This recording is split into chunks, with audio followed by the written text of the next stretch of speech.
It's been a busy week as usual in the world of Web3 and crypto. Welcome to Forkast IQ, where we look beyond just the headlines to get you the insights and knowledge that will help power smarter decisions. I'm Forkast's editor-in-chief, Angie. Well, once upon a time, the world of TradFi and crypto were on polar opposites. Remember that? And it seemed like never the twain shall meet. But now, today, crypto seems to have realized that the road to mass dominance lies through the traditional financial industry. And Coinbase, the world's second largest and America's largest crypto exchange, is strategically positioning itself to dominate the crypto landscape by launching a crypto lending service for institutional clients in America. Now, this fills a gap left behind by the blow-up of BlockFi and Genesis Global. The firm has already raised $57 million for the platform, according to an SEC filing from September 1st. And the exchange plans to borrow assets, mostly crypto, from customers, and then turn around and lend it to institutional trading clients. That according to a source-based report from CoinDesk. Now, Coinbase's previous stint with lending services via a venture called Coinbase Borrow, where one could borrow cash against Bitcoin holdings, hit a pause in May due to regulatory uncertainty. So let's see if this is a little bit more seamless as it launches. Over to the Lion City now of Singapore, where there's a new sheriff in town. Tharman Shanmugaratnam, Singapore's former finance minister, who was most recently the chair of Singapore's central bank, has been elected as the country's 9th president last Saturday. He will be sworn into the largely ceremonial presidential role on September 14th. He's a known crypto skeptic here and has previously called crypto industry, quote, purely speculative and slightly crazy. And at the World Economic Forum in January this year, Shanmugaratnam said that the crypto industry has to be regulated for illicit activities like money laundering. He also added crypto firms should not be regulated in a similar manner to banks and insurance firms, as that would legitimize the industry. Now, as you know, Singapore got burned by crypto in dramatic fashion. It's had more than its fair share of crypto failures in 2022. Three Arrows Capital that went under last year was Singapore registered, and its demise took place under Shanmugaratnam's reign at the MAS. And then, of course, its sovereign wealth fund, Temasek, got caught up in the FTX debacle. However, the former chairman of MAS, now president, also sees the potential of blockchain technologies and said in 2021 that there may be a role for crypto in future finance that extends beyond pure speculation and illicit finance, and that regulated stablecoins could play a useful role in the traditional payment system. So perspectives here range a lot, but we'll see which one lands in Singapore. Now, cryptocurrencies remain on the edge as macroeconomic and regulatory narratives continue to leave investors guessing how the month of September may pan out. Bitcoin, as you know, the biggest cryptocurrency, is trading around the $25,500 mark, and market participation is rather grim. But what does Nick Ruck of ContentFi Labs make of all of these developments? Well, let's ask him. Nick, thanks for joining us. Yeah, thank you for inviting me. All right, talking macro here, crypto markets were a little moved by U.S. jobs data. Do you see regulatory changes being a greater influence maybe than macroeconomic factors? And what's your outlook for September? Crypto markets are dependent on a lot of the macro indicators, just because there's a lot of institutional money that is driving the industry. So when you have the federal interest rate changes, those will be huge factors into the prices of these digital assets. Additionally, I think that the regulatory issues that are coming out and have been coming out are probably still influential to the industry. I think liquidity has been leaving, and it continues to leave as investors look to place their money elsewhere in more newer narratives in other industries. I think as far as September goes, it's still maybe going to be a bit like previous months that the bear market continues unless we get some very exciting news. All right, on the regulatory front, Grayscale's court win over the SEC still the talk of the town, as we know. But the deadline for pending Bitcoin spot ETF applications, including that of BlackRock's, has been pushed further down the road. We also saw a recent JP Morgan report saying that all Bitcoin spot approvals might come at once. What do you think?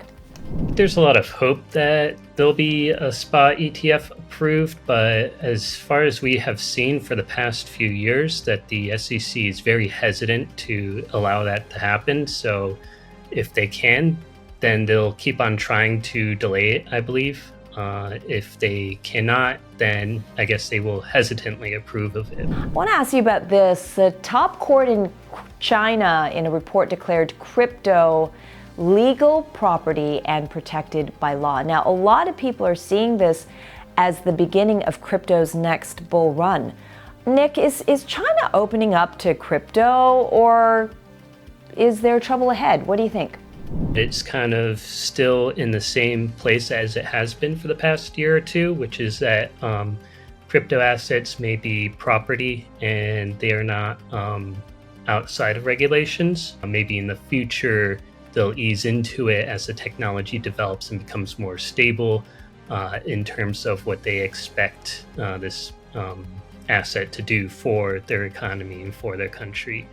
As well as seeing the developments in Hong Kong as very in line with what has traditionally taken place in China, which is that Hong Kong has been seen as a place where a lot of the initial development and early financial technology has been developed and put forth to institutions and eventually retail, and then sometimes a lot of these get adapted into the mainland. Okay, this is a little juicy here, Nick. Vitalik Buterin offloaded his remaining stake in MakerDAO tokens after the project's co-founder praised the Solana blockchain. And there's talk that Solana may challenge Ethereum. What's your take on the blockchain's potential? I think Solana has a very strong ecosystem, and it has a lot of projects, both in DeFi, NFTs, and other areas. So I think it's a very powerful chain in itself. And there are some valid criticisms of the technology behind it, but I think these are things that probably can get resolved in the long run as the developers continue working on it. And I think that Solana kind of offers an alternative to Ethereum in the sense that it's maybe similar to what Binance Chain and BNB used to be, that it's a bit cheaper.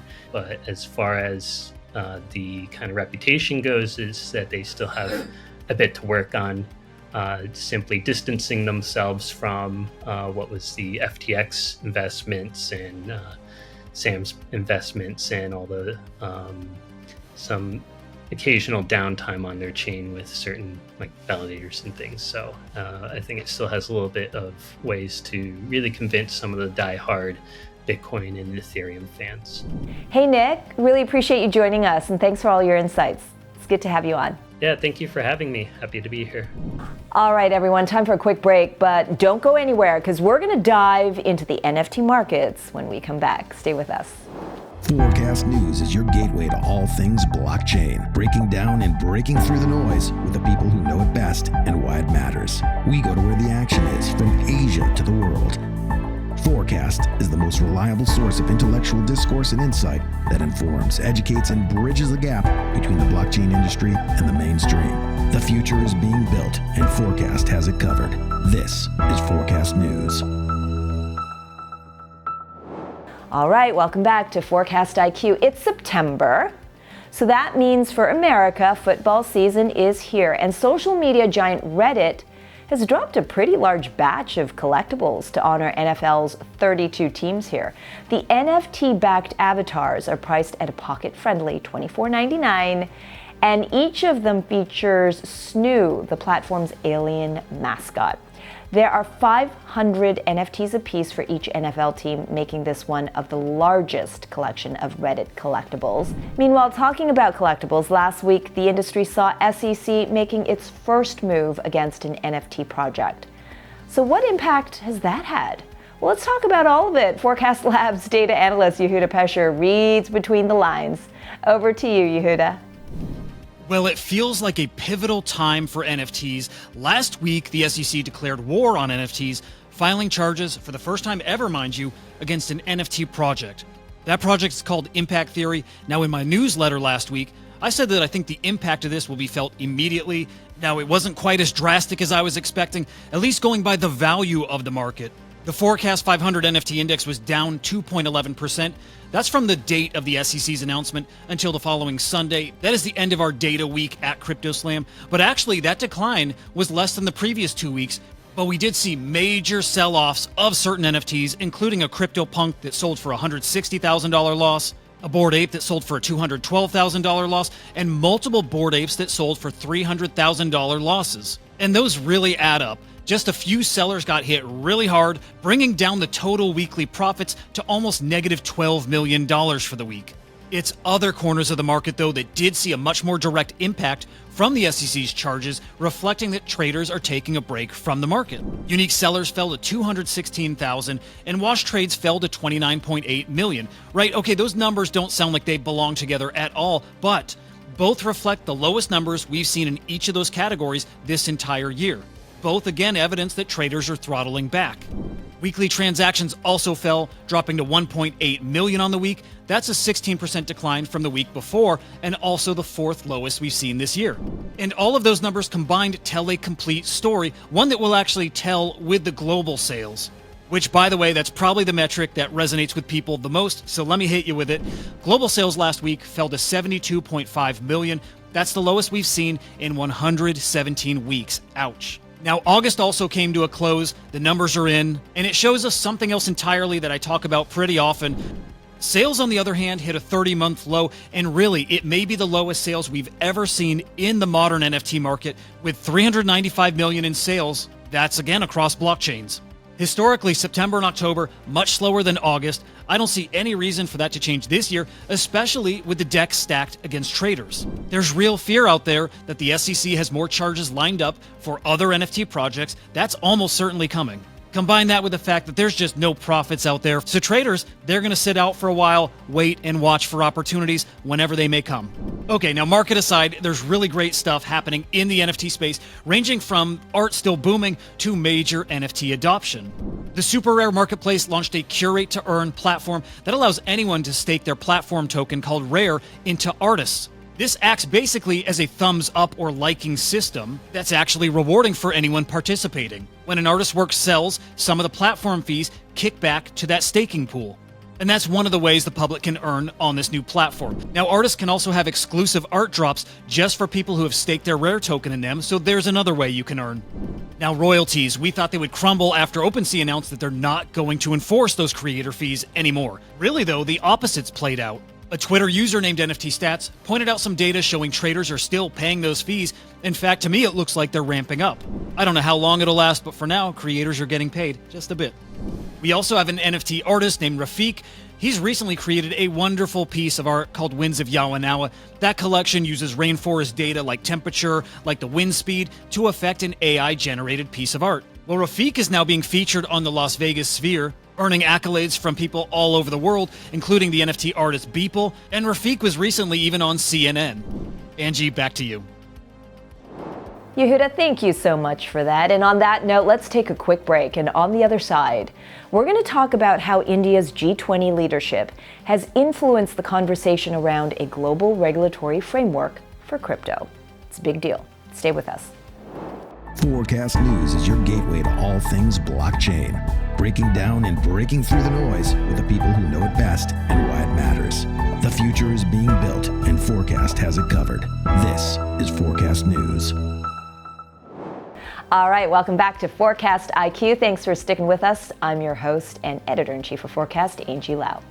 Well, leaders of the world's richest and most powerful nations are headed to India this Saturday to attend the two-day G20 summit in capital New Delhi. Pushing the development of a global regulatory framework for digital assets has been one of the key agenda items on India's presidency of the G20. But are we closer to having clearer and perhaps more comprehensive crypto regulations globally? Forkast's Pradipta Mukherjee reports from Calcutta. India's relationship with crypto has blown hot and cold through the years. In 2013, the country's central bank, the Reserve Bank of India, sent out warnings about potential risk of virtual currencies. 5 years later, it directed banks to stop dealing with cryptocurrency exchanges, effectively banning crypto in India. However, winds of change are blowing, and in the last few months, Indian Prime Minister Narendra Modi and Finance Minister Nirmala Sitharaman are both talking about building a global regulatory framework for crypto. Last December, when India took the presidency of Group of 20, or the G20, which is an intergovernmental forum comprising 19 countries and the European Union, there was a lot of hope that 2023 will see some concrete announcements from the government to take the crypto story forward. But it seems progress on that has come to a standstill, at least according to India's former Finance and Economic Affairs Secretary, Subhash Chandra Garg. Initially, India did say that they will come up with a kind of framework which can be used to sort of build a global governance and regulation framework for the crypto assets in the crypto industry. The finance ministers group, which was handling the cryptocurrencies, had its last meeting, which has already taken place. And in that, there was no consensus on doing anything regarding governance of the cryptocurrencies. India commenced its G20 presidency in December 2022 and will pass on the mantle to Brazil at the end of November 2023. But there has not been any new announcements on what concrete regulations are on the way for India and the timeline for their execution, which neither helps the traders nor the crypto exchanges to grow this asset class in the world's most populous country. So not much has happened, and this is unlikely to be the case for quite some time. India's cryptocurrency and blockchain industry was hoping the world's biggest democracy would use its presidency of the G20 to develop clearer regulations. This is especially significant as India has long viewed digital assets with suspicion, but progress has been slow, partly due to limitations of the G20's powers. Amitendu Palit, Senior Research Fellow of the Institute of South Asian Studies at the National University of Singapore, told Forkast, G20 is not empowered to make binding regulations. It can at best provide suggestions and policy directions for global adoption. Whether members adopt and implement these suggestions will be up to the member states themselves. India released a note on setting up a global framework for crypto assets in August this year, which says considerable work has already been done on framing essential regulatory standards for the crypto assets industry. But it recognizes there is a long way to go, as it states that there is still need for coordination in consistent implementation of regulations and guidance put in place by different jurisdictions. That's where the synthesis paper by the International Monetary Fund and Financial Stability Board comes in, which is expected to provide a broad roadmap that can be considered for adoption by the G20. And it seems as though India's G20 presidency might end with no real progress in establishing a concrete global regulatory framework.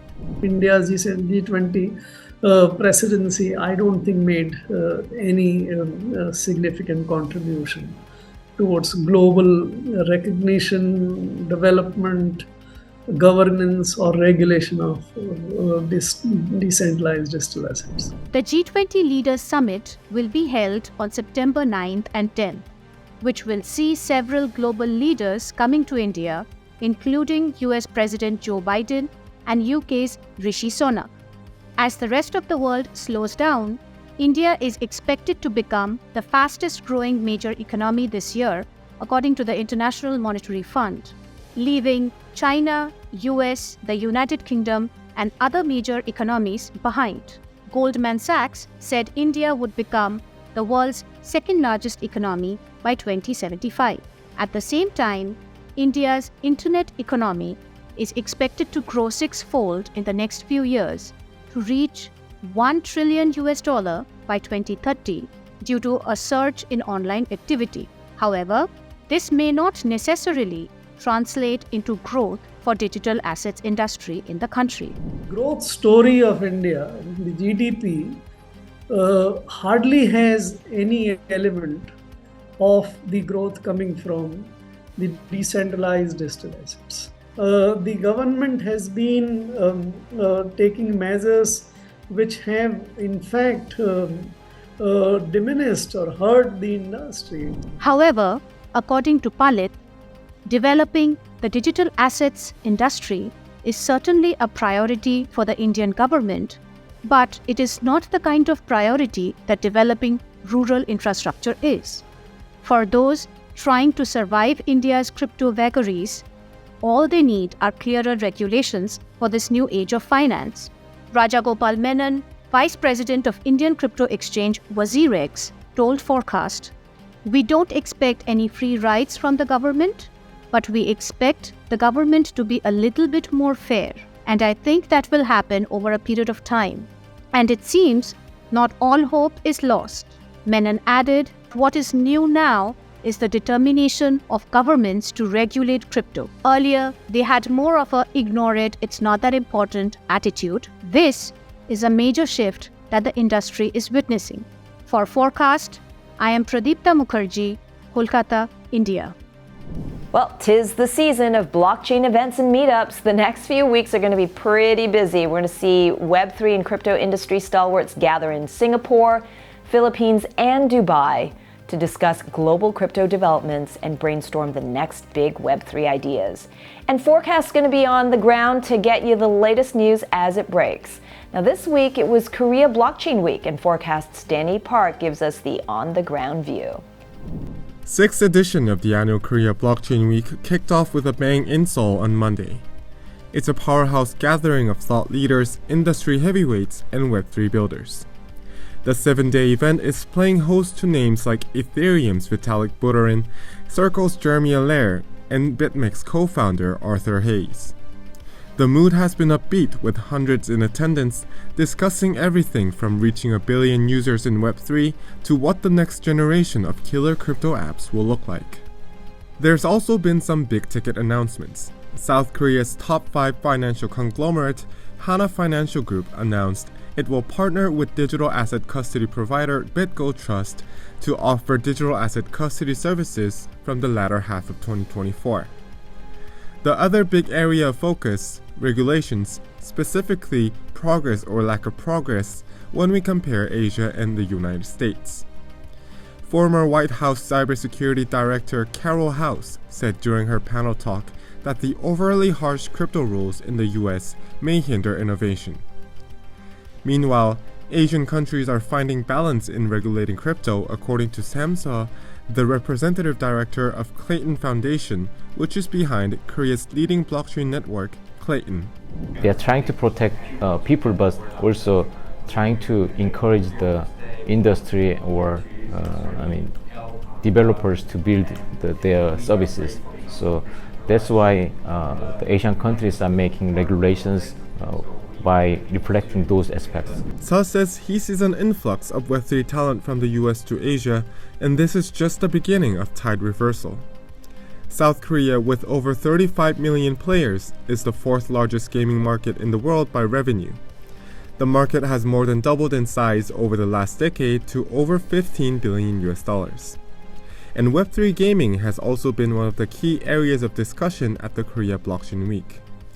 Henry Jang, head of Korea's blockchain game maker WeMade, stressed that Web3 entertainment needs to be enjoyable for all players across every blockchain.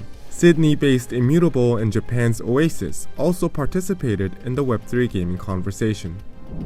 Till last year, a lot of people said that the reason why the Axie and StepN was not sustainable was the gateway itself is not so fun. But it's partially true. But making fun game is not enough actually. We need to make the market education, we need to create a market. As crypto regulatory clarity and adoption of Web3 technologies reaches critical mass in South Korea, the best is yet to come. In Seoul, Korea, I'm Danny Park.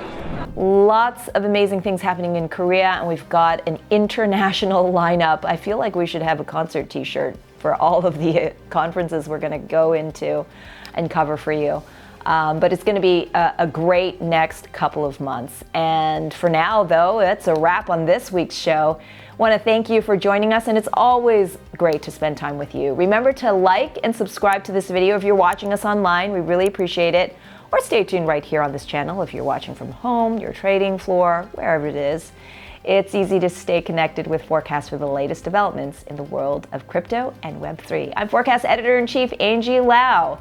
Thanks for joining us. Forkast IQ. Get intelligent in Web3.